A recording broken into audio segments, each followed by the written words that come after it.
don't want to work in a coffee shop where you have to tiptoe around telling somebody that it's not great and they continue serving these things to guests. Yeah. That's not the cafe I want to build. Because the guests are going to turn around Yeah, and give that feedback. totally. Yeah, They have every right to. yeah, I don't want to build a hostile environment, No. but I take the craft of the business very, very seriously. Welcome back to Beyond Hospitality, a loose discussion on all things hospitality in the specialty coffee industry. We're your hosts, Jay and Becca. Today we continue our discussion and visit with Rich Lee, owner of Spro Coffee Lab in San Francisco. Last time, we talked about how Rich started out with his coffee truck and has grown to 4 cafes.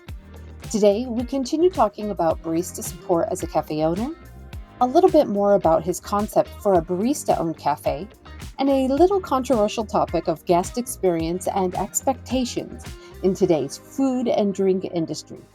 So let's jump right back into the conversation with Rich Lee of Spro Coffee Lab.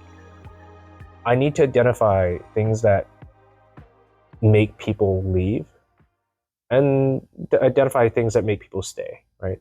I know that people will stay if there's money in it.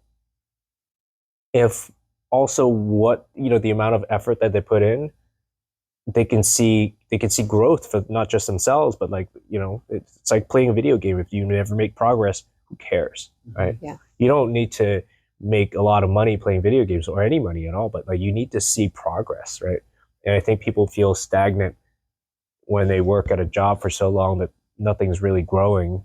They're just getting by. And I think that's pretty sad, right? I feel like what kind of job is out there that can give people growth. And so I think building a cafe, gifting it to the employees to self-run is the best motivator to working at Spro, right? That they know that I care about them on a personal level, and that I'm willing to do things for them that won't compromise our company, and I see no risk. People ask me all the time, they're like, what if they just basically burn it down, run it to the ground, right? I'm like, well, then I take over. It's not, I don't want to take over. And I think being a consultant to teach them, to educate them, will create essentially like miniature business owners, right? Miniature versions of, I don't want to say me, but qualified candidates to run small businesses. And these people who still continue to work at Spro are even better hires. Yeah. Because they now understand your vision, right? And they understand what you're trying to do, cost. Like, you could pay somebody $20, $25, $30 an hour. They can still not care about your cost, right? Yeah. They're like, I just work here, Yeah. But when you tie in that personal financial responsibility, they're all ears, right? And when they come back to work at your cafe, they immediately think about what it's like to be a guest, what it's like to be consistent. Their mind changes.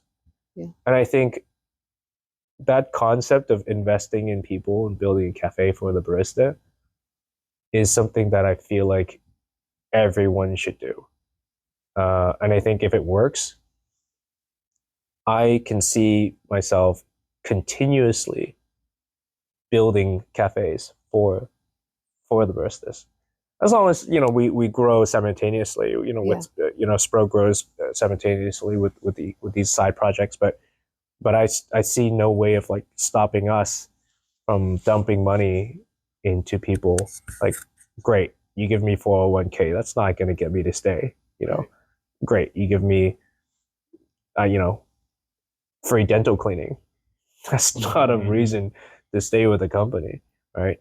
How do I take money that I'm going to invest in people anyways, but kind of turn it into a real, like, uh, life-changing opportunity, right? One of the things that I was going to mention was how you brought up earlier in your small business adventures of really investing in the team early on and building that trust. And I think that that's, a testament to the fact that like your baristas stick around because they know they're being taken care of. Obviously, the benefits help, but also it's that knowing that they're working for somebody who has them in mind, as opposed to, other bosses who are just being like, well, instead of, if I don't give my employees all these benefits, I get to pocket more of the money. And in theory, their success comes quicker, just because they're being able to profit on that. But you've invested it back into the team, and you've invested it back into the, where you took the pay cut so that you could buy another espresso machine or open another cafe, and the team sees that. So, and what you've been talking about specifically is like a barista-owned cafe, which I'm sure will have a lot of its challenges, but it's a great concept. It also requires a lot of buy-in from that team. And you mentioned that there's definitely, it's the baristas that are qualified to be in that program. What are some of those qualifying factors as a barista? I mean, because we know you're paying your baristas well, and you're investing in them, giving them the benefits that they need so that they don't have to worry about their day-to-day lives, but that they can come to work and focus on working, and do their best. But what are some of those factors to be included in a barista-owned cafe? How are you envisioning that? I'm still working out on fine-tuning the details, but I think consistency of the work, the as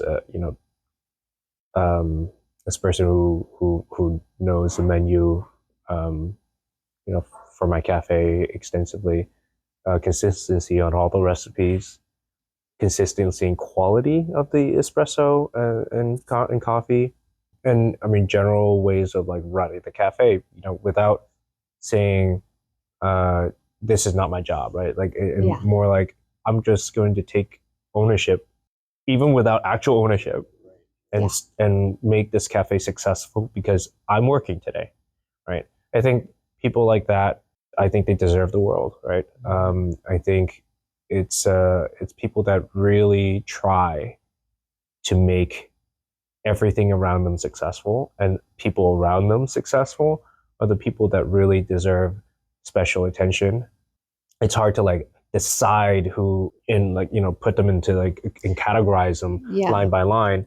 Sure, ultimately like I decide, but I think like also tenure, I think Yeah. like if you work for me for 4 months, 5 months, like no, I'm not just going to give you ownership, right? Yeah. If you can last the years of me telling you that the shot can be better, then I don't know why you would still work with me, but if you have worked for X amount of years, or even honestly, it doesn't have to be years, but just as long as you can prove like, hey, my work is consistently good.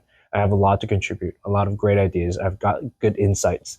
There are some people that you can't teach this stuff to, that they just have some sort of awareness. I mean, yesterday, Yeah. um, somebody picked up a box and put it somewhere, and then another person walked by and says, "Hey, this box is ugly. Let me just remove it because it's ugly, right?" Mm-hmm. And they put it away not because it was in the way. They put it away because they thought about what it looked like to the guests. Mm-hmm. I never taught them that. Yeah. Right. This is them thinking about how the cafe can operate better. Not because somebody's like, oh, my boss is right there. Like, no, I actually, they didn't even know that I was there. I was in the other end of the room, right? I think these people they deserve something more than whatever it is that I'm paying them. Yeah. Right. Well, it's a fostered environment of allowing them to think and maneuver and to be that way, because it's not like you were just happily lucky and these amazing baristas just showed Sure. up. Yeah. You fostered that way of thinking, developing them, training them, setting those expectations, of a great shot consistently, knowing that we're all human and, things go awry. But like, I don't want people to think that like, it's just, you were just lucky and you got these great invested employees. That was a relationship that really came to development. Yeah. And a lot of it had to do with your investing in them, I think. Yeah, I mean, I think I'm not going to lie, and there are definitely difficulties in hiring at times. There are some people that like straight up tell me, I don't like the way you give feedback to me live in front of other people, that the shot is not good or I could be better. And, sorry. Like, I'm not going to treat you like a child. Like, I'm just going to tell you, hey, like, this is not of quality. Yeah. We can do better, right? And this is how we do better, right? And like people say, check your ego at the door, right? If people tell me my shot is not great, okay, I'll fix it. Yeah. Right. Tell me what I got to do to fix it. It's not. There's so much pride sometimes when baristas feel like they have gained experience elsewhere, and they come into a place. I understand how intimidating it is to come into a space where everyone really knows their stuff. But I've definitely had some bad eggs come in and they tell me, like, oh yeah, I know my stuff. And they really, in fact, don't, or they're reluctant on accepting feedback, right? I know, back in the Blue Bottle days, they were like, hey, this is how you give feedback. This is how you give feedback. I'm like, no, I think we shouldn't tiptoe around. If the shot is bad, the shot is bad. There's just no tiptoeing around that. Right.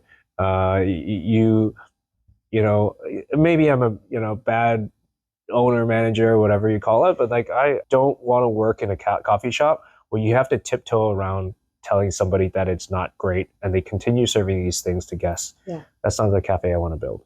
Because the guests are going to turn around and give that feedback. Totally. Yeah. And they have every right to. Yeah. I don't want to build a hostile environment, but I take the craft of the business very, very seriously. And to, further answer your question, I think it matters a lot about the quality of the food and drinks that the baristas they produce. What that does is it builds not just quality but also consistency, and that gives you customers. It gives you guests, it gives you customers, it gives you patrons, and that gives you revenue, and that revenue helps pay your baristas. Yeah. It's a perfect utopia. Now, if your baristas are not happy, that breaks the whole chain, the whole loop, right? Yeah. So you need happy baristas to produce good, confident, strong quality products, which then brings in revenue, which brings in ability to grow, right? I think the chokehold is unhappy baristas, right? I think people struggle when you have employees that are not happy. And I think there are a lot of owners out there that will say, I could put so much more money in my pocket if I don't have to pay all of these benefits and vacations and take the team out. I took the team out to Cirque du Soleil last year, like everybody, front row seats for everyone. There are definitely business owners that ask me like, why, dude? Like, why not? These people actually bring revenue in for your company. That makes no sense that people can question that, I'm not trying to like lecture other business owners. I'm sure they can teach me a lot of things about running a business, but I definitely want to build a space where people can grow, especially people that take care of the company. I think they need the most help. We've talked about this before. It's a business decision. It's just a business decision, and you're showing that making this concerted decision to invest in the team brings revenue, brings quality, brings everything that you're striving to do. And it is really that simple. And some people, I think, where that chain breaks and they're, oh, well, I'm just going to give them minimum wage, or I'm not going to give them benefits, or, I'm going to make it a intents and purposes. It's just a hostile environment.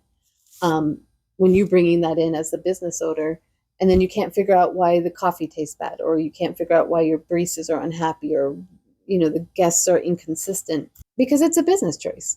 Sure. You choose to be that way. And sure. I'm not saying that I'm just saying the broad spectrum of the extremes. It really is a conscious business decision to invest in the team, and you're proving that I think that's one of the things I like about your story and your cafe is that you're proving it works. Also a real conscious business decision to build out a culture where you can give and receive that feedback on the quality, on the performance of folks, and also building out a business decision to build a culture where people feel comfortable receiving that feedback on their quality, and then obviously as part of that culture to give back to them in ways like take the team out for events, for dinners. And I think that's such an important thing that we don't see often enough in today's business landscape, is that real impactful and, for lack of a better term, honest investment in the team that is just so heartening to see, honestly. Now, going back to the concept of the barista-owned cafe, and I know you're very much in the beginning stages of this concept, and I think that's exciting. I think it'll be fun to see how it develops. But so far, when you've brought it up to the team, how was their response? They knew something was up. They knew I was planning something. Then they were like, "Rich, we're supposed to be close. I couldn't believe you didn't tell me you were planning this thing." They're obviously very excited. I think also, I should have anticipated this kind of stress too, because they were like, "Who's it going to be? Who's it going to be?" I mean, I haven't announced it yet, but I feel like there are going to be a lot of happy people, but also some people that would be disappointed, right? Mm-hmm. So then I need to figure out, if they're not qualified, how to further qualify them in the future, so that they don't go, well, I guess I can just go on now and move to a different company or whatever, right? So that I need to be very careful and methodical about how I qualify people. Is the goal to get all of them to say, I don't see why not, qualified? Right? Yeah. But I mean, I can tell you that I certainly don't want to work for one coffee shop that's owned by 50 employees, right? So good point. I don't mind building more, and I have to figure out the logistics, with an attorney. But I see nothing bad, about baristas having their own cafes, as long as they have a decent business consultant. I don't not, I that might be me and or somebody else. I think we can all learn from it. I want to really, really see this succeed. And obviously, my goal is not to hurt anybody's feelings, but I need to find a way to make this work, right? Mm-hmm. If we're going to build that perfect cafe, how would we do that? How do we achieve that? How do we get people to achieve financial success, also launching quality products, right? Yeah. And we're not just talking about baristas that are, I'm just a barista while I go to college. We're talking about baristas that are invested in the industry, invested in, the concept of working for a small business. The baristas that are invested in the hospitality and the quality style that. Sure. There are lots of college students that will be like, I'm here to do this. I'm going to be, I'm a software engineer. I'm going to be a dentist or whatever, right? I get it. This is to help you pay your bills. I'm not asking you to just change your whole life.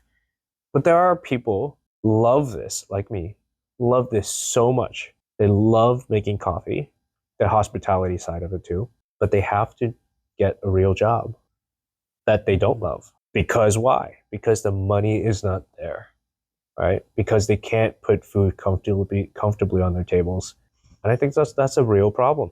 When all the craftspeople or the craftsmen and the people that really go out of the way to make amazing food and coffee all quit because they need to find a job that pays bills, right? I know some people that worked great restaurants. They were like, I'm going to go get a different job because I think I work too hard and I deserve better pay. Sure, absolutely, yeah. Right? But I think that's a flaw in the industry, in the hospitality mm-hmm. industry. Mm-hmm. I think we would all, as people who, as patrons ourselves, we would have all of us would have better lives if we go into any food establishment and the workers in there, they really care about the quality of the food and quality of the coffee. Yeah. Everyone would have a better life. That would be a perfect world, right? Perfect utopia. Yeah. But the issue is most people don't care. It's just a job. That sucks, right? Yeah. worker owned, circle back around, worker owned, worker care, um, takes care of, you know, this whole success story,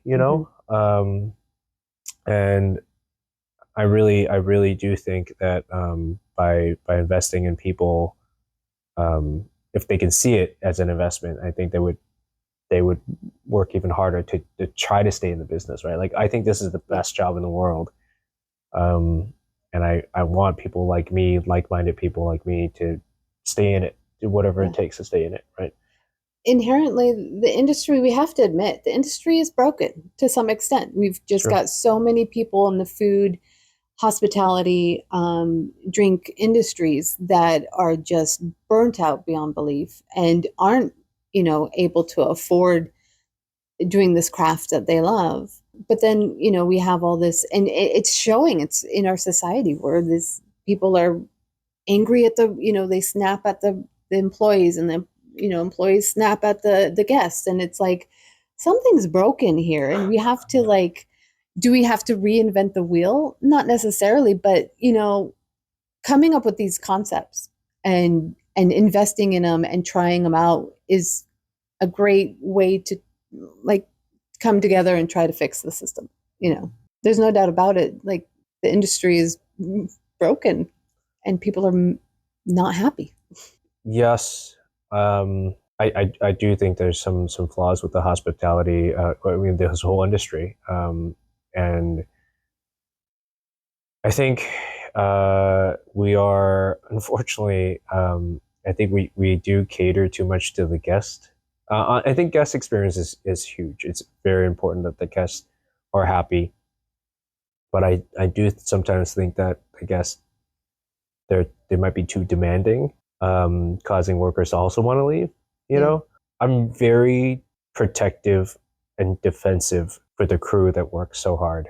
I see them work very hard to try to.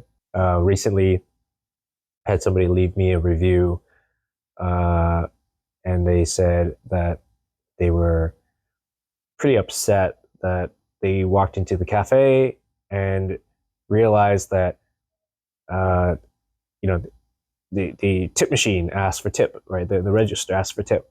Mm-hmm. And not only did they ask for tip and they went ahead and paid the tip, they had to pick up that, they tried to sit down on the table, but they had to, get their own lid. They have to, basically complain that they had to do everything themselves. Basically, why weren't we seated if we're tipping? Why did we have to get stuff in a to-go cup at the counter? And I don't know exactly how she worded it, but this is honestly the stupidest thing I've ever heard. Yeah. And I said, you walked into the cafe. I responded in my nicest way possible. You walked into my cafe, did not check in with the server because we don't have one, and there was no. That's right. She said, I was upset because I also had to throw away my own trash. I had to bust my own table, and I was like, you walked into our cafe, didn't see a server, didn't see somebody who sat you down at a table.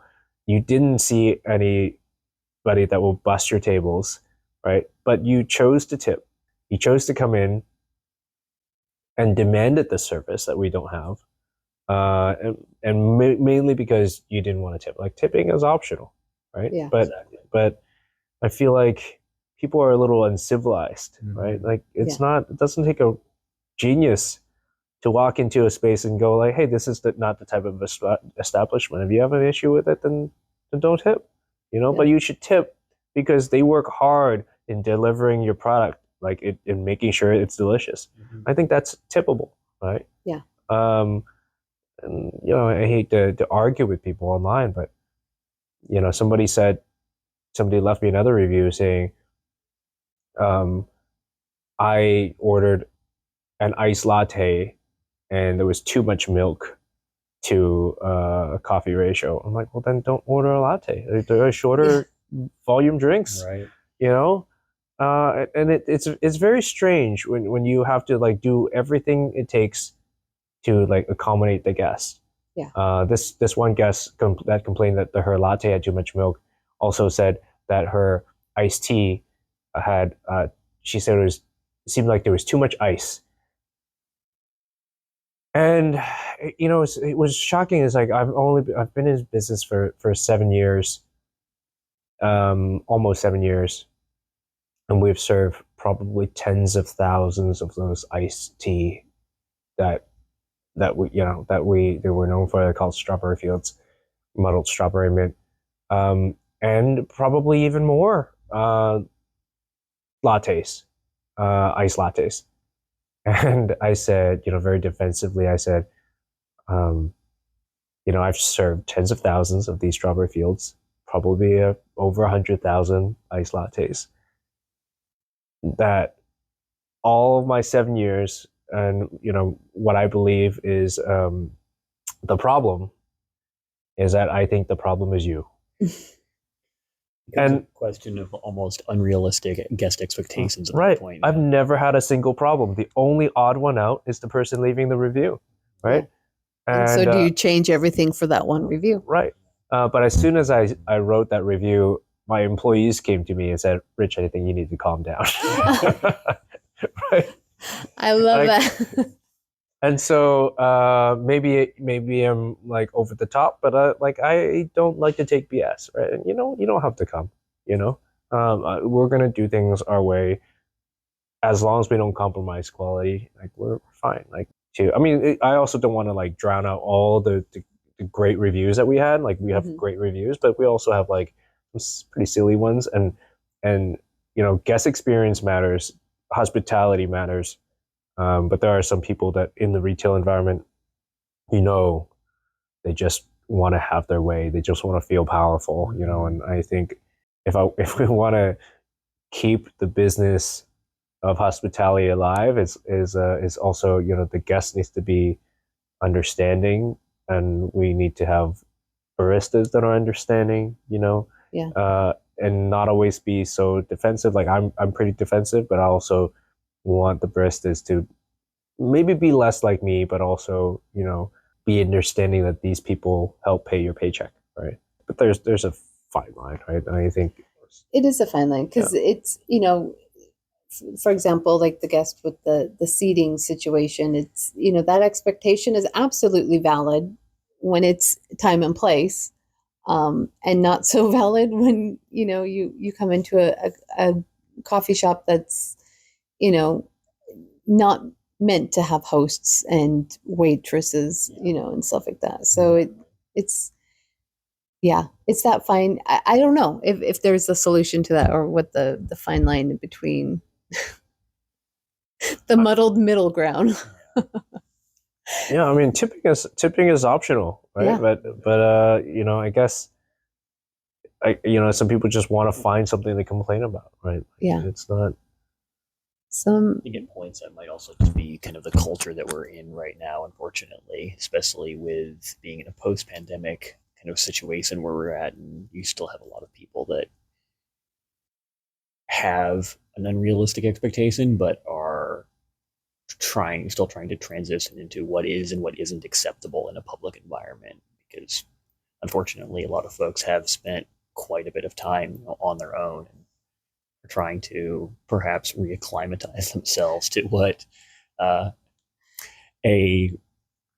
hospitable environment is. With we all need to be re-educated.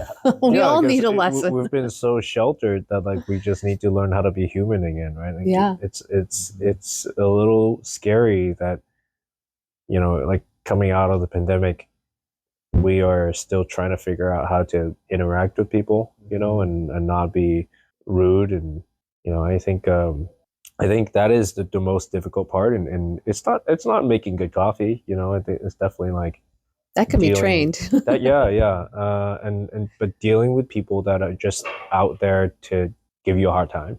Yeah. The hospitality business, and helping guests. I think people might think it's not fun, but it can be so much fun. There are like some bad eggs, but there are also some really really good stories that I can tell you.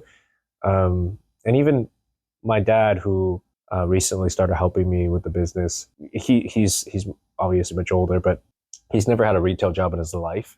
He came to the cafe saying like, I want to help. I want whatever it takes to help. I want to help. I want to be involved. I said, no, I don't want you to help. That's very strange. You know, like you can't make coffee. And so he's like, well, give me something to do. And I told the baristas, I'm like, guys, he's way older than you. Don't make him lift heavy boxes. Don't Yeah. tell him to restock oat milk. You know, don't tell him to take out the trash. I don't think he should be doing dishes either. You know, like don't take advantage of him. And you know, people are like, well, so what do we do? I'm like, I don't know. Just have him greet the guests, maybe. Yeah. He started greeting the guests, checking in with them, making sure they're happy. Would you know they forgot a napkin? My dad would be like, oh, let me get you a napkin. He is his first hand experience, first time being in retail. My dad was so surprised how addicting it is.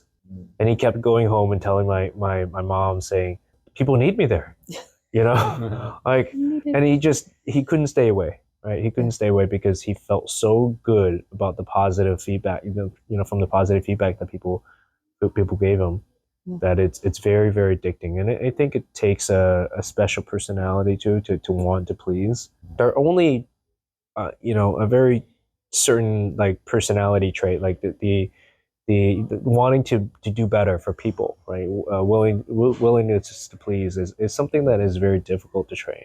Yeah. You know, it's either you have the ability to do it or not. I am a sucker for that, right? Like I love to make sure people are taken care of, the guests are taken care of, and and I want to make sure the baristas are taken care of. That's part of my hospitality, Yeah. So, but yeah, not to say that other people aren't wrong, but I definitely have my own way of doing it. It seems to be working. Yeah, trying.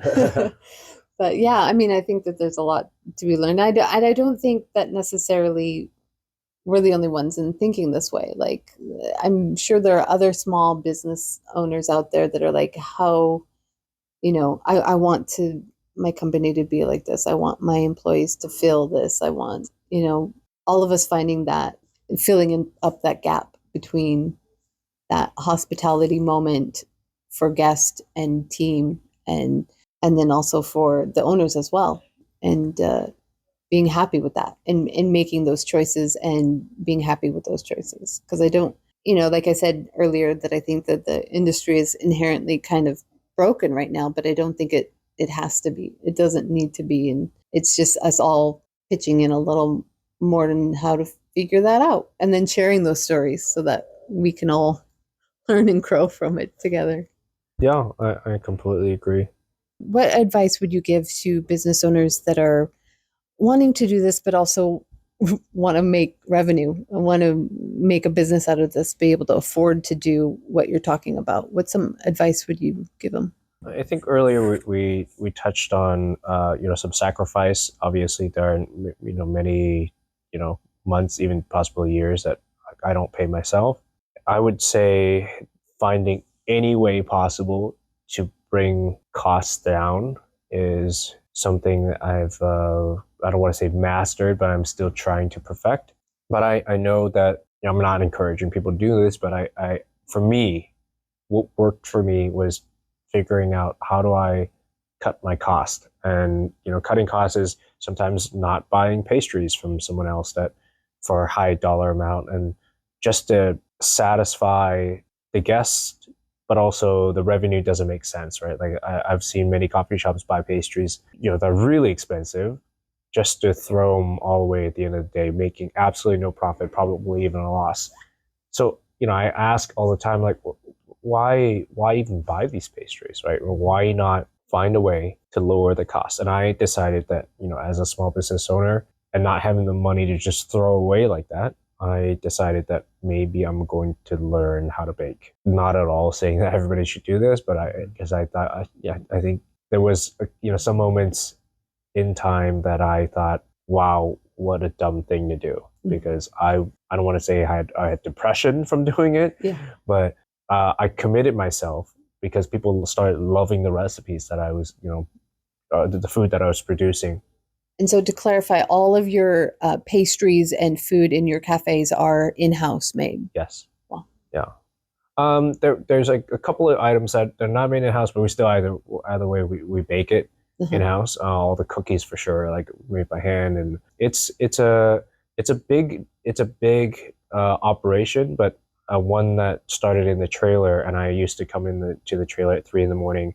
and bake. Roll the dough, freeze the dough, bake the pastries every morning for a few years. Wow. And I created the pastry program mainly because it's, I created the pastry program big enough so that I could hire a baker. And then I hired a person to prep all the pastries. And in time, it generated enough revenue to justify paying for the baker and the person prepping the dough and making the cakes and whatnot. Was it worth it? I think now it is, right? But in the beginning, it's hard to see whether or not it's worth it. I did it out of desperation. Yeah. Whatever it takes to cut my cost, but also bring in revenue, right? So if I could do it all and my labor is free, then, I just need to worry about buying the flour and the eggs and the butter, right? And the sugar. And if I could do it all myself and with no labor costs added to it, then I can sell it for normal price and make money. And if I could do it enough, then I can have enough revenue to pay for a baker, right?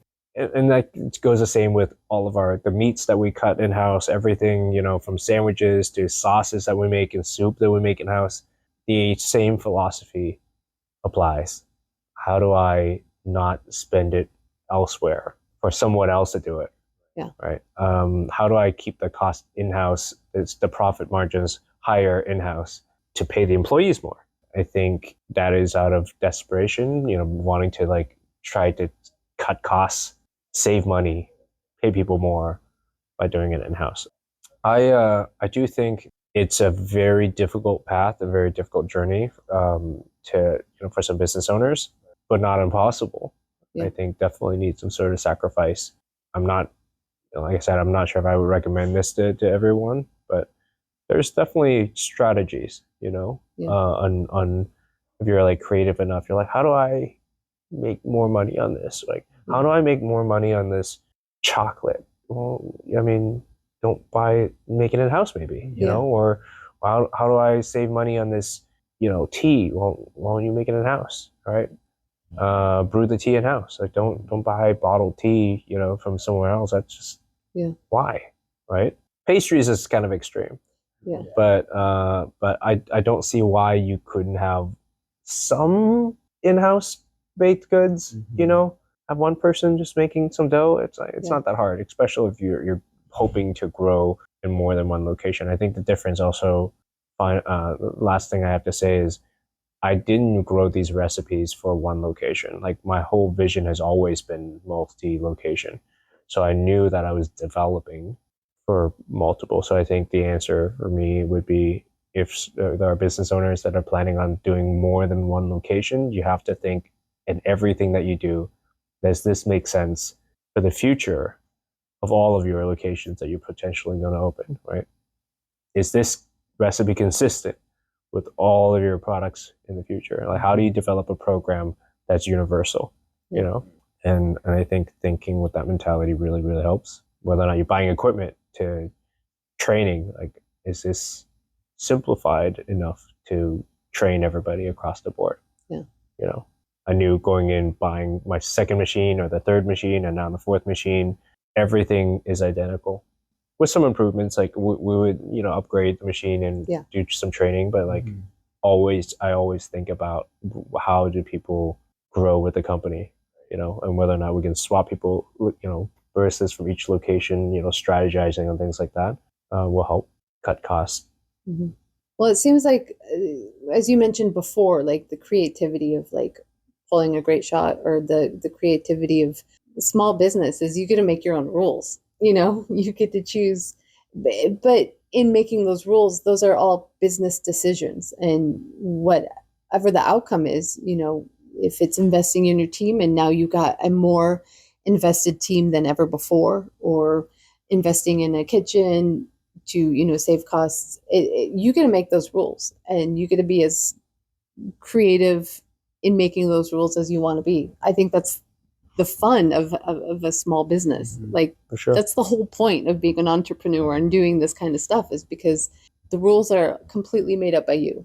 But there are also, those made up rules are business choices that really kind of show whether or not you're going to succeed or struggle or stumble into something even more amazing, or sell it off and do something else. you know but it seems like you've done a great job at being very creative, at coming to something that some people would balk at the idea of doing, and you jumped headfirst. And you may have lost some sleepless nights, or For sure. not paid yourself every month, but you're thriving, and I think it's a successful story. It's a story that should be told, and you should be proud of, and super exciting that you're around, especially in San Francisco, where it is a very heavy coffee culture, but it's a very complicated place to be in business wise. And so thank you for taking your time to talk with us and sure. share your Yeah. story. And hopefully, people will enjoy this conversation and find some useful tidbits from Yeah, I it. hope people gain some benefits from it, for sure. It's been a pleasure. So thank you so much. Yeah, for sure. Thank you. We hope you've enjoyed this episode of Beyond Hospitality, and we thank you for listening to our discussion with Rich Lee of Spro Coffee Lab. If you're in San Francisco, I highly recommend that you visit one of Rich's cafes. I want to send a sincere thank you to Rich for agreeing to be our first cafe owner to sit and talk with us about the specialty coffee industry. If you have a minute, leave a comment below if you have any recommendations for cafes or coffees we should be trying next. And don't forget to hit that like button and subscribe if you'd like to follow us as we talk more about hospitality and specialty coffee on Beyond Hospitality. We hope you'll join us next time. Bye-bye.